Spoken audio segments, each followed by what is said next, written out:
Assalamualaikum warahmatullahi wabarakatuh. Perkenalkan, nama saya Firman Adrianto dari kelas B dengan nomor NIM 200301500082. Saya akan menjelaskan tentang pertumbuhan dan perkembangan fisik. Hakikat dari perkembangan fisik. Topik yang akan kita bahas kali ini yaitu konsep psikologi dan perkembangan, hakikat perkembangan, faktor-faktor yang mempengaruhi perkembangan, dan prinsip perkembangan. Konsep psikologi perkembangan. Psikologi perkembangan adalah cabang dari ilmu psikologi yang mempelajari secara sistematis perkembangan perilaku manusia secara otogenetik, yaitu mempelajari proses-proses yang mendasari perubahan yang terjadi di dalam diri, baik perubahan dalam struktur jasmani, perilaku, maupun fungsi mental manusia.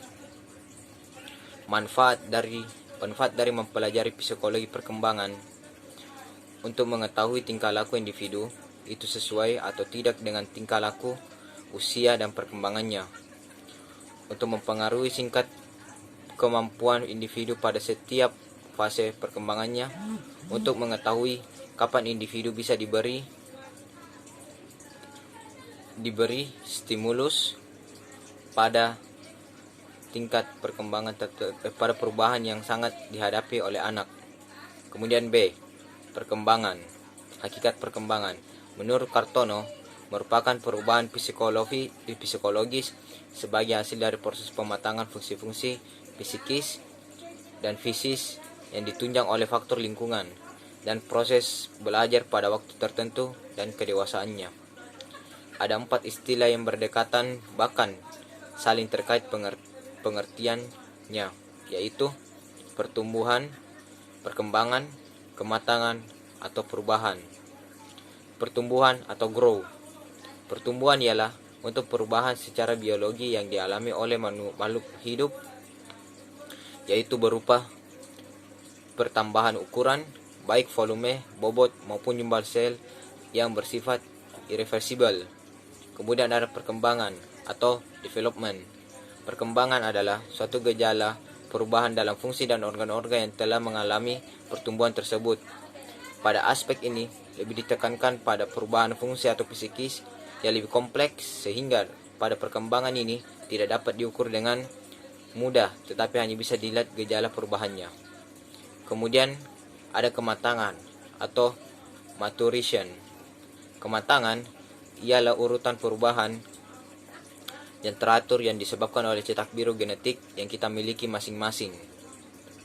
Atau bisa juga dikatakan bahwa kematangan adalah kemampuan yang mengandalkan diri atau self-control yang dan tidak mudah terpancing oleh reaksi proaktif yang ditandai dengan bertahan untuk tidak mulusif, kemudian mengandalkan emosi,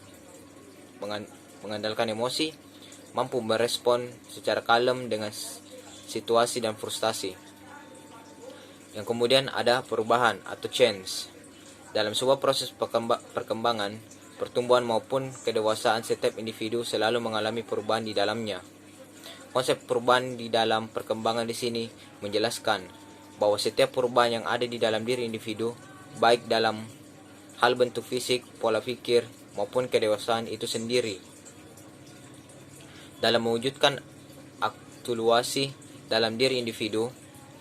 Desmita juga menjelaskan bahwa secara garis besar perubahan yang terjadi di dalam perkembangan dibagi menjadi 4 bentuk.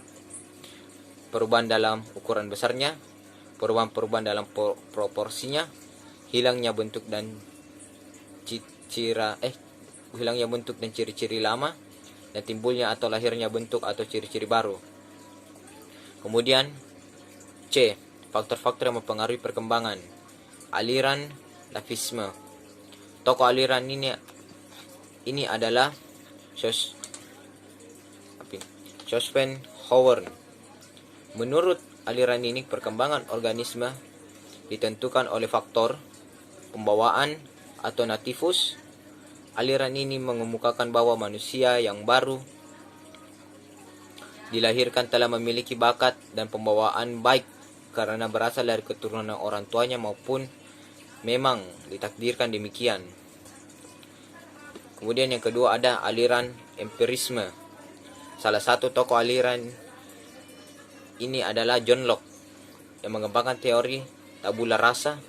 Menurutnya manusia bagikan tabula rasa, yaitu meja lilin yang putih bersih, belum tergoreskan apapun. Kemudian ada aliran konvergensi. Tokoh aliran konvergensi yaitu William Strand.